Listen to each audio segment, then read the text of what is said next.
Every community has its own urban legends. They add to the history and the culture of the community, though more often than not, urban legends are just meant to scare you.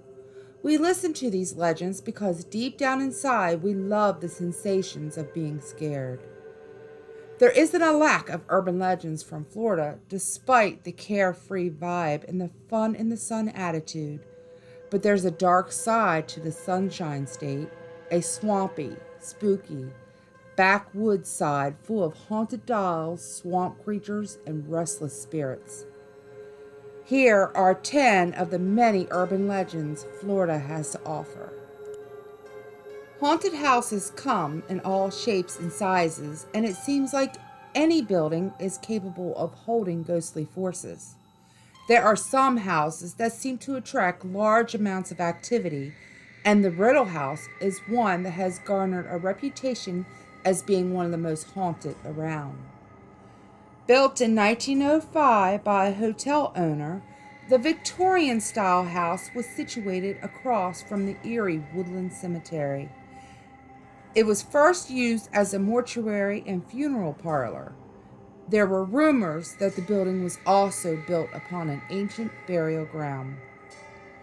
The cemetery was the resting place at the time for many of society's elite, who were often buried with jewelry and other valuables, which soon attracted grave robbers.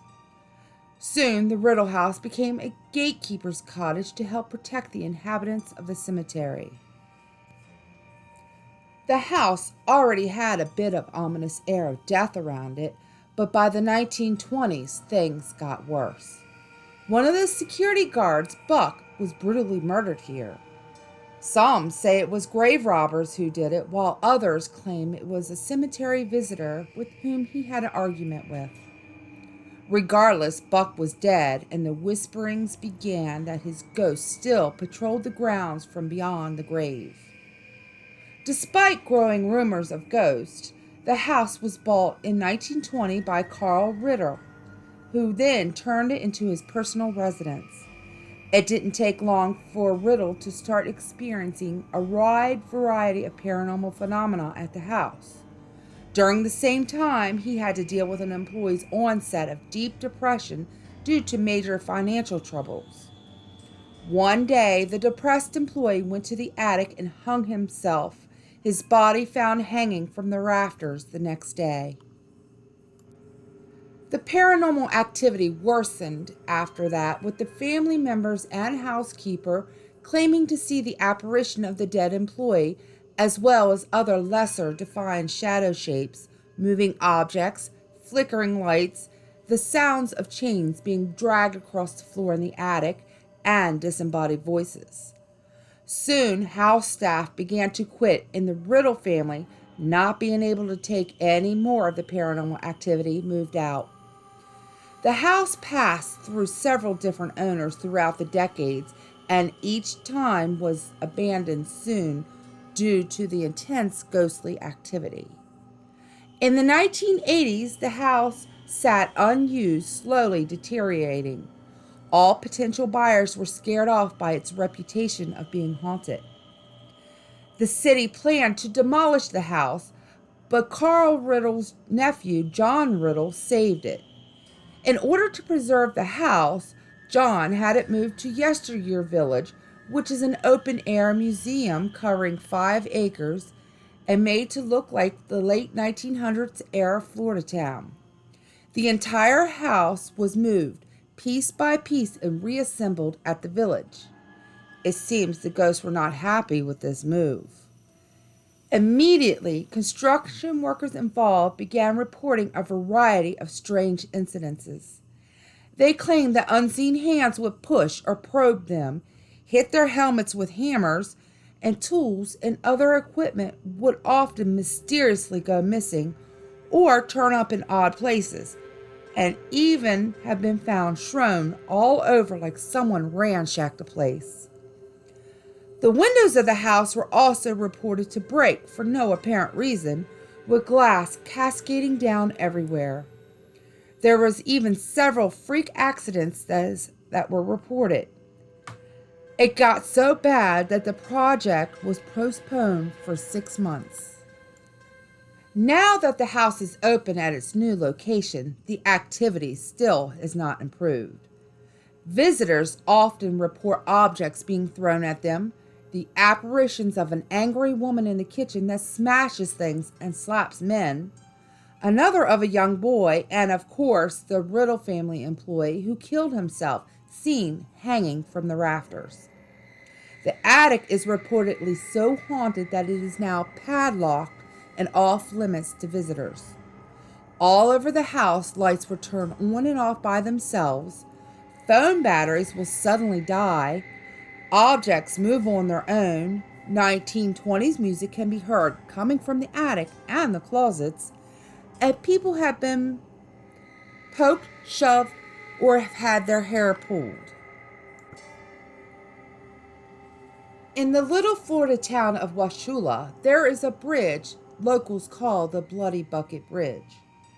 According to legends, right after the Civil War, an elderly, now freed slave woman who was the local midwife did some horrible things because she never got over not being able to have children of her own, which began to drive her mad. The midwife started suffocating and killing the babies at birth she delivered, telling the parents the child was stillborn. She would then take the babies and the bucket of blood from the birth down to the river. She would bury the babies along the bank and then dump the bucket into the water. The midwife was suspected of killing the newborns, but no one could prove it, so she was never arrested. After many repeated deaths, the locals stopped using her as a midwife. It is believed that she had killed about 100 children. The murderous midwife spent the rest of her days as a mad woman living in the Florida swamp, screaming that she was haunted by the ghost of the babies. She would often just sit in her house and listen to the cries of the murdered children. Next to her, she kept the bucket, which would fill with ghostly blood. Several times a day, she would be seen walking down the road, carrying the bucket to the bridge and dumping it into the water. To this day, if you go to Bloody Bucket Bridge on a full moon and look into the water, you will see it run red with blood and hear the cries from the babies in the woods. The history surrounding the curse of Robert the Dahl started in the early 20th century with the Otto family of Key West, Florida. Mr. and Mrs. Otto's young son, Robert Eugene Otto, was gifted a doll from one of the family's servants. The Ottos were known not to treat their servants well and even reported to have mistreated them. The Haitian servant who gifted the doll is believed to have practiced voodoo and black magic and placed a curse upon it before being dismissed. The doll stands about 40 inches tall and is stuffed with wood wool, also known as excelsior, is dressed in a sailor suit, and once had painted features resembling a jester. Eugene, who everyone calls Gene, named the doll Robert and quickly became attached to his new friend. While at first Robert seemed like any other doll, it wasn't long before he was involved in a strand of somewhat terrifying events. The first hint that something was strange about Robert happened one night when Gene, who was about 10 years old, woke up to find Robert sitting at the end of his bed, staring at him. A short time later, his mother was awoken to Gene's screams for help and the sounds of furniture being thrown about the room. When she was finally able to get into the locked bedroom, she saw Gene curled up in fear on his bed, his room a mess, and Robert the doll sitting at the foot of the bed. "Robert did it," was the only thing Gene said, the same words he would use later, many times throughout his childhood, whenever something strange, mysterious, or destructive happened. Nobody knows for sure how or why this child's plaything could wreak havoc on the bedroom or do anything at all. After all, it's just a toy, right? But the strange things didn't stop here. Jean's parents reported to have often heard their son upstairs talking to the doll and actually getting responses in a different voice. At first, they thought Jean was changing his voice in responding. That is, until they actually witnessed the doll speak and his expression change. Giggling and sightings of Robert running up the stairs, going from room to room, or staring out the upstairs window were also reported. Robert lived with Jean throughout his life. After the death of Jean's parents, he moved back into their home, along with his wife Anne. It was then Jean decided that Robert needed his own room and put him in the upstairs room with the window overlooking the street. Anne felt uneasy with Robert in the house but couldn't figure out why, so she convinced Jean to lock the doll in the attic. As you can imagine, Robert was not happy with this new room. Soon, visitors to the house would report hearing footsteps in the attic, like someone pacing, and hear strange, devilish giggling. The children in the neighborhood reported seeing Robert watching them and mocking them from the upstairs window. When Jean heard this, he went to check it for himself, although he knew for a fact that he locked Robert in the attic. When he opened the door to the upstairs bedroom, to his shock, Robert was sitting there in the rocking chair next to the window. Jean locked Robert back in the attic several times, and each time would discover him again sitting by the window in the same upstairs bedroom. Jean Otto passed away in 1975, and the Otto house sat empty for many years, with Robert still residing within. The tenants that followed reported hearing strange sounds and unexplainable happenings with the doll, including demonic giggling, and seeing the doll's facial expressions change. In 1994, Robert the doll was moved to the Fort East Martello Museum in Key West. He sits in a glass display box for visitors to see. Museum staff warns visitors of the continued curse, telling him they need to ask Robert if they can take his picture. They should only proceed if he nods back. If he doesn't nod back and his picture is taken, the person who took it without permission will be cursed. Robert the doll's glass box is decorated with letters from unfortunate visitors who took his picture without consent, in which they beg Robert to remove the curse from them. In the oldest public cemetery in Tallahassee is the elaborate, curious grave of Elizabeth Bessie Bud Graham that, according to legends, was a kind, good witch. In 1889, Bessie, the 23-year-old wife and mother, was buried in the Old City Cemetery. She was laid to rest with the most elaborate tombs, surrounded by a stone wall, large granite vases, and a huge monument adorned with sculptured feathers, ivy, and a cross inside a crown.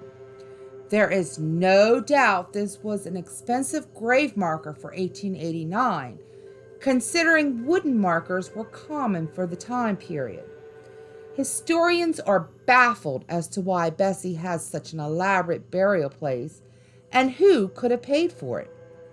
According to legends, though, Bessie bewitched a wealthy man into marrying her, and he wanted to commemorate her with the most elaborate grave marker in the cemetery. The legends of Bessie being a witch was built around several things about her grave. First, Bessie was born in October, the month of Halloween, and her grave is the only one in the cemetery that faces west, which is contrary to Christian burial customs. Then there is the strange epitaph chiseled on the tomb.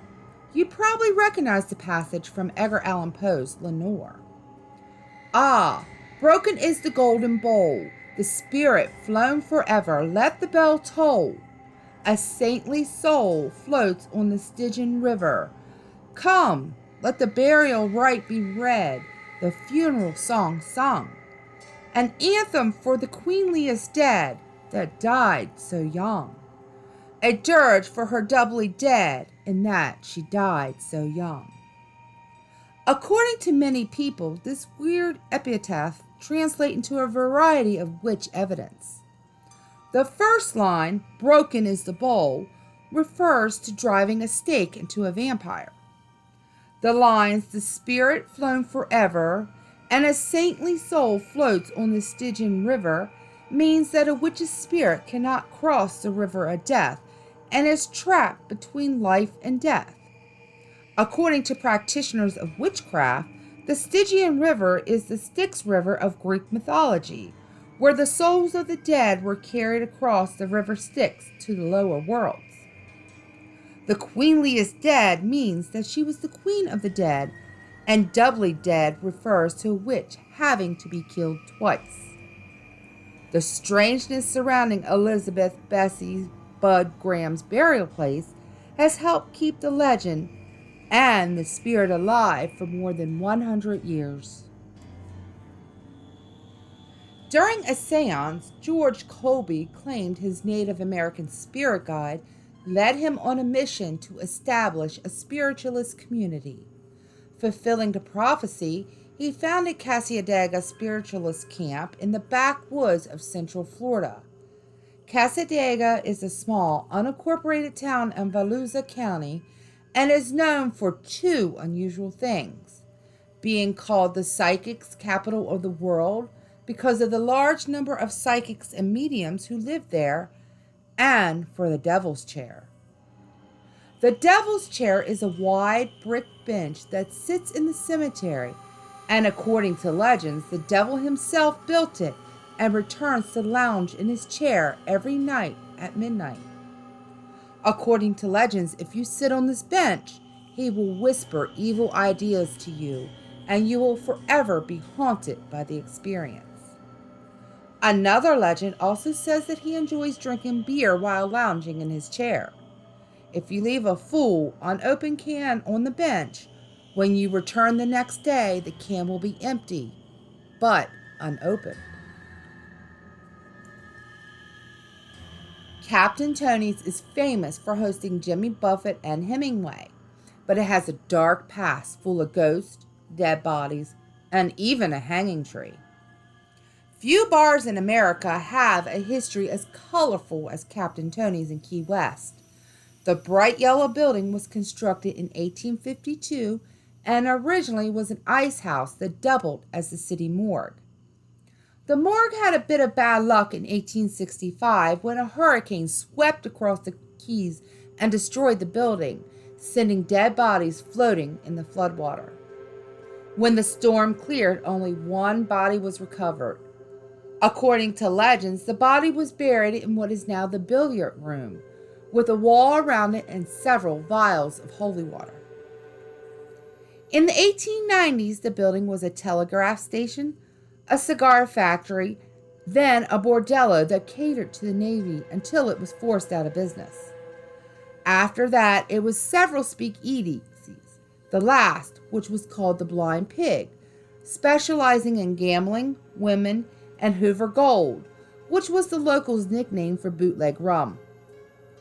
From 1933 to 1938, the building was the original home of Sloppy Joe's Bar, where the famous author Ernest Hemingway often visited. Sloppy Joe's Bar moved in the middle of the night to its final location on Duval Street after a fight with the landlord over a rent increase. During the 1940s, it became the Duval Club, which held lavish gay parties until again the Navy forced its closing by making it off-limits to sailors. In 1958, Captain Anthony Tony Terracino bought the bar and Captain Tony's was born. Over the next several years, Captain Tony's Saloon became known as the place for rowdy fun and excellent music. It was here Jimmy Buffett mastered his sound and immortalized Captain Tony's in his famous song, The Last Mango in Paris. Tony understood the historical importance of the building and was savvy enough to preserve many of the original elements, such as chains in the walls where the horses were tied up when it was the ice house. At the very center of the saloon grows a huge tree. This is the famous hanging tree that stood right outside the old morgue and is the location where many convicted pirates and murderers were hung. According to legends, the ghosts of those who died at the hanging tree still haunt the bar today.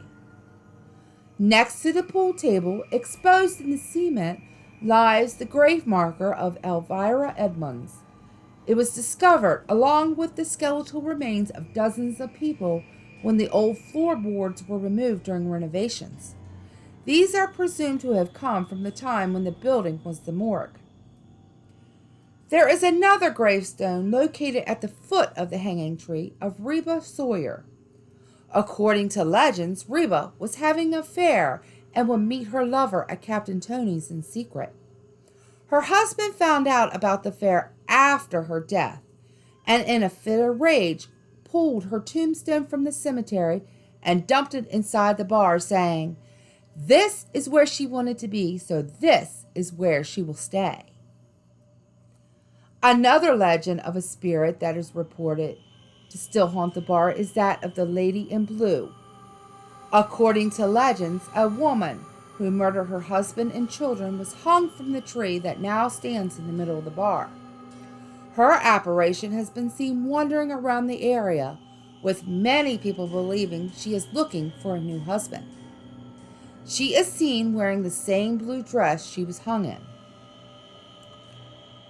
There are also legends of one of the bathrooms being haunted. People have found that one of the doors becomes locked for no apparent reason. There are also reports of strange and eerie sensations that overcome you when entering the bathroom, which have deterred many people from using it. In Port Dalhousie's Oak Hammock Park sits an old oak tree that locals say is evil because something evil occurred here and still haunts the land. In 1971, before the park was established, Gerald Schaefer, an ex-deputy for Broward County Sheriff's Office, raped and murdered two 19-year-old girls, then buried them beneath the old oak. He was tried for murder and killed in prison in 1995. Colette Goodenough and Barbara Ann Wilcox have been missing since January 8, 1973. In 1977, two fishermen noticed what looked like bones sticking up from the ground. When the authorities investigated, they discovered the bodies. According to legends, blood-curdling screams can be heard from the surrounding woods. Ghostly apparitions seen and camera malfunctions happen near the Devil's Tree. Police have responded to many calls claiming devil worshippers in hooded robes were performing rituals here. In 1993, the local diocese conducted an exorcism and erected a cross at the site. There have been numerous failed efforts to cut the tree down with chainsaws that always malfunctioned and axes which always broke. Drenched in sun and perched above the glistening water of Tampa Bay, the Sunshine Skyway Bridge doesn't appear to be haunted, but looks can be deceiving. This Tampa landmark has been the site of two devastating accidents, as well as over 200 suicides, and holds dozens of ghostly tales. The Sunshine Skyway Bridge was a modern marvel when it opened in 1954.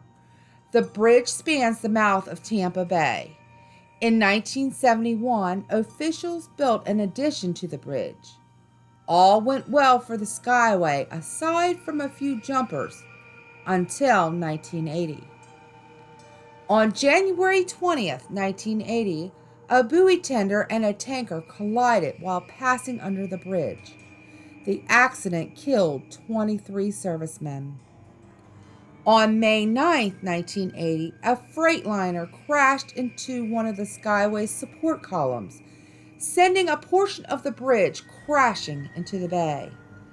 8 vehicles fell into the bay, including a Greyhound bus full of college students.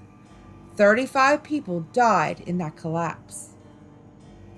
After the 2 accidents, the Skyway was in need of replacing, and the current Skyway opened in 1987. Although there have been no accidents like the ones from 1980, the Skyway ranks 4th in the nation for the number of bridge jumps. To date, over 200 people have jumped from the Skyway that stands 197 feet above the water. Some have lived, but most have died. During the 1960s and 70s, there were many reports to authorities of a young woman getting ready to jump from the bridge, but investigators never found the woman or the body. Another legend of the Skyway is that of a beautiful hitchhiker who disappears. People have reported picking up the woman, but as their vehicle approaches the summit of the bridge, the woman begins to cry. When the driver turns to console her, the woman vanishes right before the car reaches the top. Parts of the original bridge now serve as piers and are a popular place to fish, but according to legends, they are also haunted by ghostly vehicles. Legends say that one night a group of men were fishing when they saw an old model Greyhound bus drive by. The passengers on the bus were all staring blankly ahead, except for one woman who smiled and waved. This was reported to have happened on May 9, 1990, the 10th anniversary of the Freightliner crash. There have also been reports of screams and squealing brakes heard on the pier. It seems that not all the Skyway ghosts remain on the bridge. A paranormal diving team investigated under the water of the bridge and saw a weird, unexplainable light phenomena. Could the light be related to one or both of the 1980 tragedies? Built in 1826, the Pensacola Lighthouse is located on a beautiful tropical bay and stands 150 feet over the coast. The lighthouse was rebuilt in 1859 to increase visibility and houses more than just the occasional tour group.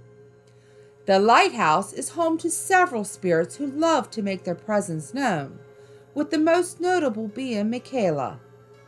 Michaela married Jeremiah Ingram, and they moved into the lighthouse as keepers soon after the construction in 1826. For a while, it appeared the two were happy, but suddenly, for unknown reasons, the couple started having marital problems. Some claimed that Michaela suffered years of abuse from her husband, while others claimed she was crazy jealous of her lighthouse. Regardless of the reason, one foggy night in 1840, Michaela picked up a knife and stabbed her husband to death. Because of the lack of evidence, there was no conviction, and Michaela spent the rest of her days tending her beloved lighthouse. Michaela died in 1855, but people claim she never left the lighthouse. There have been reports of objects being thrown at tourists in the keeper's quarters. Blood stains on the floor from the murder remained until the lighthouse was refurbished. One local who lived there as a child reported trying to clean up the stain. They said it would wash away only to appear stronger than before. People have also reported hearing a woman's voice calling their name, saying, "I'm watching you." There have also been reports of people feeling a presence following them up the stairs to the tower and hearing heavy breathing behind them. Evidently, the spirits of the past refused to rest and still roam the Pensacola Lighthouse. The current caretakers offer late-night ghost haunts if you're brave enough to visit Miss Michaela yourself. In Bulow Creek State Park on Ormond Beach sits an ancient, majestic oak tree that has been around for centuries. Its age shows in its heavy limbs, some the size of large trees themselves, which cascade to and across the ground. It is covered in resurrection fern, wild orchids, and draped in Spanish moss, with endless branches sprawling in every direction. If trees could talk, this grand oak would have a lengthy story to tell. One of the first known histories of the tree lies with the Ormond family. In 1816, Captain James Ormond was given a Spanish land grant just north of the present-day Ormond Beach. Eventually, his son, James Ormond II, established a plantation there called Damita, with the plantation house less than 200 feet away from this ancient tree. It is said that James Ormond II and the future Seminole leader Wildcat were childhood friends and would spend hours playing under the grand old oak. Later in their lives, they would fight against each other in the Battle of Dunlawton during the Second Seminole War. James Ormond II was buried by his 13-year-old son in a tomb not far from the Fairchild oak. The high ground around the gravesite suggests that the tomb was built on top of an existing Timucuan burial ground. According to legends, James II killed himself under the tree. At the turn of the century, Norman Harwood of Minneapolis bought the property and later killed himself at the tree also. According to legends, Harwood hung himself from the tree from the largest limb after a botched love affair, while another legend says he shot himself while sitting against the trunk. After Norman Harwood's death, the tree became known as the Harwood Oak or Haunt Oak, and Norman's spirit is said to still roam the area along with James Ormond II. On December 11, 1955, the tree was christened the Fairchild Oak in honor of David Fairchild, a world-famous botanist and naturalist who was very fond of the ancient oak and would visit it often.